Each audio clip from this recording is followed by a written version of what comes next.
Hello everyone, जैसा कि हमें पता है कि हरियाणा असिस्टेंट प्रोफेसर एग्ज़ाम के लिए नोटिफिकेशन आ गया है और फॉर्म अप्लाई होने लगे हैं। नोटिफिकेशन की डेट मैंने आप लोगों को बताई थी, 7 तारीख से स्टार्ट है और 27 अगस्त तक चलेगी। तो आप लोगों के पास 20 दिन का टाइम है। अब हम देखेंगे कि हरियाणा असिस्टेंट प्रोफेसर एग्ज़ाम का पैटर्न क्या होता है, क्योंकि अगर फॉर्म वगैरह आपने फिल किया होगा तो सबसे पहले एग्ज़ाम का पैटर्न देखना बहुत ज़रूरी है, क्योंकि बिना एग्ज़ाम पैटर्न के आप अपनी प्रिपरेशन अच्छे से नहीं कर सकते। तो चलिए स्टार्ट करते हैं। सबसे पहले तो हरियाणा एग्ज़ाम टेस्ट के लिए आपको 3 तरह के टेस्ट से गुजरना होगा। पहला है स्क्रीनिंग टेस्ट, दूसरा है हमारा सब्जेक्ट रिलेटेड टेस्ट और तीसरा है इंटरव्यू। तो पहली बात करते हैं हम स्क्रीनिंग टेस्ट पे। तो स्क्रीनिंग टेस्ट एक कंपलसरी टेस्ट है जिसमें सबको बैठना है और ये टेस्ट का मार्क्स आपके फाइनल मेरिट लिस्ट में नहीं जुड़ेगा। ये सिर्फ और सिर्फ शॉर्ट लिस्ट करने के लिए ये टेस्ट लिए जाते हैं। अब इस टेस्ट में पूरे 100 क्वेश्चन होंगे, आपको 2 घंटे का समय मिलेगा और जो टोटल मार्क्स हैं वो 100 होंगे और सभी क्वेश्चन के इक्वल मार्क्स होंगे। लेकिन एक चीज़ का और ध्यान रखिएगा कि अगर आपको कोई क्वेश्चन है, आपका कोई क्वेश्चन आया है, मान लीजिए XYZ कोई क्वेश्चन है, आपको ऑप्शन मिलेगा A, B, C, D और E का। A, B, C और D में से रिलेटेड, आपके क्वेश्चन से रिलेटेड आपको ऑप्शन मिलेंगे। जो ई वाला कॉलम होगा, अगर आपको वो क्वेश्चन नहीं करना तो आपको ई में फिल करना है कि आपने उसको अटेम्प्ट नहीं किया है। अगर आपने इसको छोड़ दिया, आपने किसी में भी गोला नहीं किया, तो आपके तो 0.25 मार्क्स कैंसिल आउट होंगे ही होंगे। और साथ ही साथ अगर आपने ऐसे 10 क्वेश्चन में किया है तो आप डिस्क्वालीफाई हो जाएंगे पहले ही। तो इन सब बातों का बहुत अच्छे से ध्यान रखिएगा। उसके बाद निगेटिव मार्किंग है, तो आपको बहुत अच्छे से क्वेश्चंस को करने हैं, जो आपको आते होंगे वही करिएगा, जिसमें 50-50 चांसेस होंगे। 1-2 में आप 3-4 क्वेश्चन में आप तुक्के का रिस्क ले सकते हैं, लेकिन बहुत सारे क्वेश्चन में मत करिएगा ऐसा। उसके बाद हम देखते हैं कि अगर जो मैंने आपको बताया कि गोला वाला जो है, अगर ऐसे आपने छोड़ दिया 10 क्वेश्चन तक, क्योंकि नेगेटिव मार्किंग है तो जिसको नहीं आता होगा वो बेसिकली छोड़ देता है। आपको छोड़ना नहीं है, हर क्वेश्चन में गोला तो करना ही है। अगर आपको नहीं आता है तो ई वाले में करना है।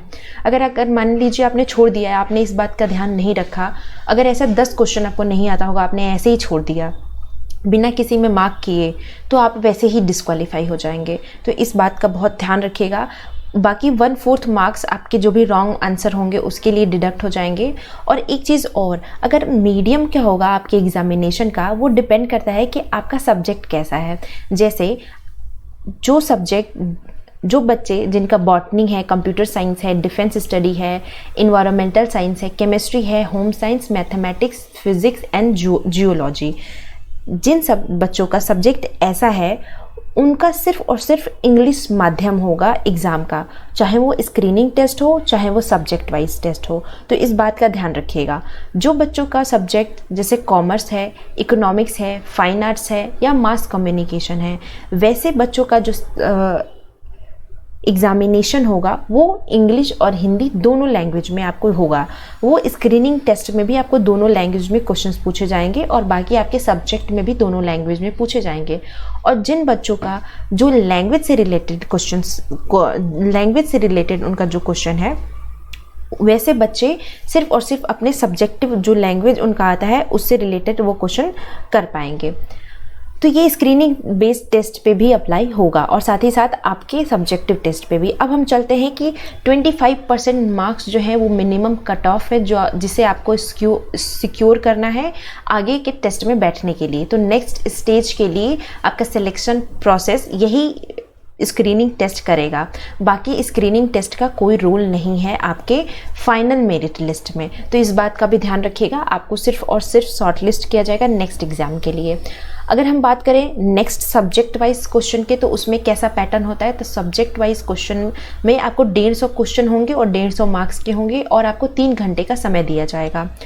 अब ये जो हमारे सब्जेक्ट वाइज क्वेश्चन है, इसका वेटेज आपको 81.5% इसका वेटेज होगा और जो मिनिमम कट ऑफ है ये 25% है, जो आप पहले सिक्योर करने के बाद आप ये टेस्ट को दे पाएंगे। उसके बाद इंटरव्यू की अगर हम बात करें तो इंटरव्यू का जो वेटेज है वो 12.5% का होगा और मेरी लिस्ट प्रिपेयर होगी आपके सब्जेक्ट नॉलेज टेस्ट का और इंटरव्यू का। तो इन दोनों से सब्जेक्ट नॉलेज टेस्ट और इंटरव्यू के भी बेस पे आपकी फाइनल मेरिट लिस्ट तैयार की जाएगी। तो इस बात का ध्यान रखिएगा। आपके स्क्रीनिंग टेस्ट में जो भी आपने स्कोर किया होगा वो सिर्फ और सिर्फ आपके नेक्स्ट स्टेज के लिए शॉर्ट लिस्ट करने का प्रोसीजर है, तो उसको भी आप ध्यान रखिएगा। बाकी नेक्स्ट वीडियो में आपको मैं डिटेल में बताऊंगी कि इन दोनों में सिलेबस क्या आएंगे, इनफैक्ट इन तीनों में सिलेबस क्या आएंगे। तो आप इस वीडियो में बने रहिए और इसके बारे में हम आज डिस्कस करेंगे।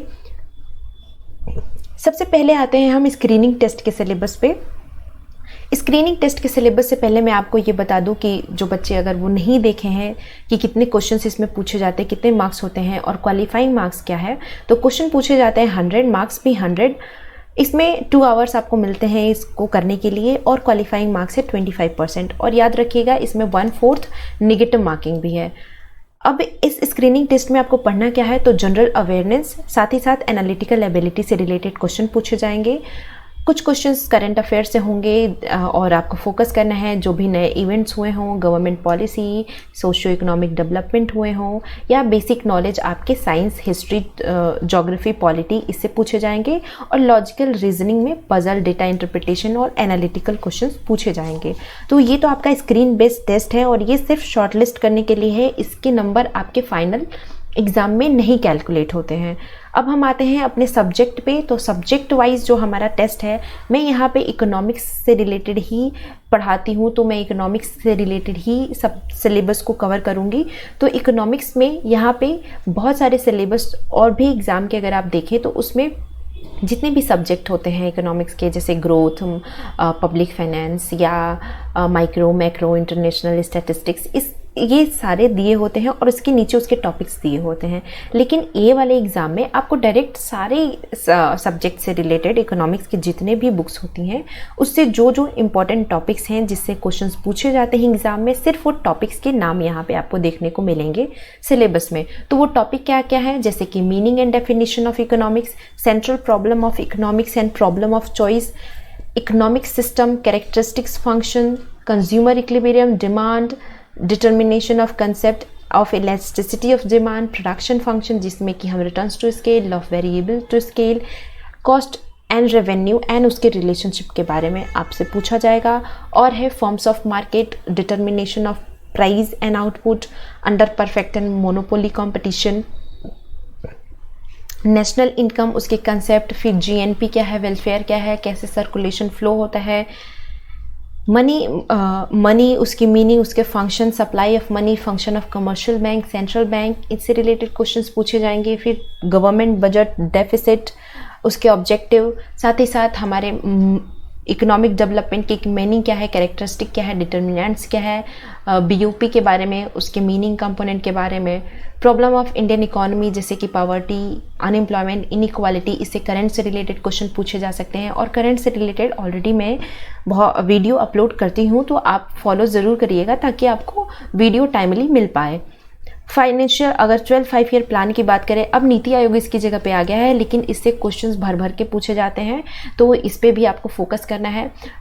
सेंट्रल टेंडेंसी से रिलेटेड, मीन, मोड, मीडियन, अगर हम स्टैटिस्टिक की बात करें स्पेशली, तो इसे बहुत डिफ़िकल्ट आपको नहीं पूछे जाएंगे, बहुत बेसिक ही मीन, मोड, मीडियन और आगे जो भी आपको टॉपिक्स यहाँ पे दिए गए हैं, theory of consumer behaviour, consumer surplus, producer surplus, output determinations, microeconomics. अगर कोई स्टूडेंट्स ऑलरेडी किसी एग्ज़ाम के लिए प्रिपेयर कर रहा है तो वो ऑलरेडी इन सारे टॉपिक्स को पढ़ा होगा, तो आपको बस थ्रू आउट होना है, एक बार रिवाइज करना है।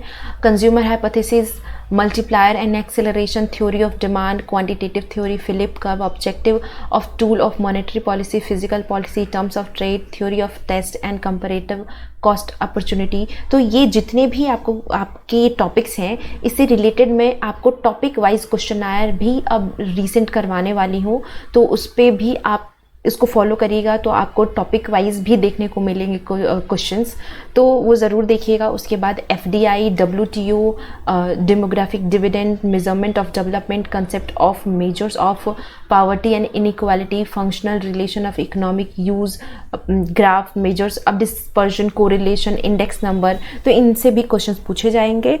और ऑलरेडी मैं अपने चैनल पे बहुत सारे PYQs मैंने कराया हैं अलग अलग एग्ज़ाम्स के, तो आप सारे PYQs अगर करते हैं तो आपके लिए बहुत बेनिफिशियल होगा, आपके एग्ज़ाम की प्रिपरेशन वैसे ही हो जाएगी। Central industrial policy, agriculture policy, green revolution, ISLM, post Keynesian theory, Mundell Fleming model, साथ साथ आपके जो टॉपिक हैं इसमें ट्रेड साइकिल से related growth, regression analysis, economic reform, theory of international trade, current foreign policy, और उसके बाद environmental and development, trade off and concept of sustainable development. तो ये तो आपके जो सिलेबस है आपका सब्जेक्ट वाइज इकोनॉमिक्स का सिलेबस, इसमें 81.5% इसका वेटेज है, निगेटिव मार्किंग भी होगी। तो आप लोग इसका बहुत अच्छे से इसको प्रिपेयर करिएगा, रिवाइज़ करिएगा। मैं अपने चैनल पे बहुत सारे करंट अफेयर्स के वीडियो, साथ ही साथ बहुत सारे इन टॉपिक में से भी मैंने कुछ रीसेंट वीडियो डाला है, और साथ ही साथ जो बहुत क्विक तरीके से मैं जैसे कि थ्योरी, उनके डेट क्या है, ईयर क्या है, किसने दिया है, ऐसे रिलेटेड मैंने बहुत सारे अपने चैनल पे ऑलरेडी कराए हैं वीडियोस, तो आप वो ज़रूर देखिएगा, वो आपके प्रिपरेशन में बहुत हेल्पफुल होगा।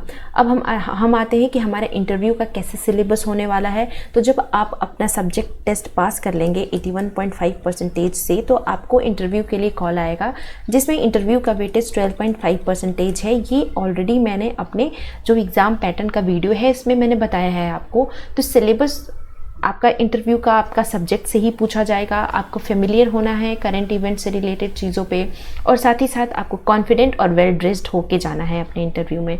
तो ये तो थी हमारा सिलेबस स्क्रीनिंग टेस्ट का, सब्जेक्ट का और इंटरव्यू का। तो इस तरह से आप अपने हरियाणा असिस्टेंट प्रोफेसर एग्ज़ाम के लिए प्रिपेयर कर सकते हैं। तो आई होप आप लोगों को वीडियो अच्छी लगी हो, हेल्पफुल हुआ हो आपके लिए। तो अगर अच्छी लगी हो तो अपने फ्रेंड्स के साथ ज़रूर शेयर करिएगा, ताकि उन्हें भी ये सारी चीज़ें पता चल सके। तो थैंक यू।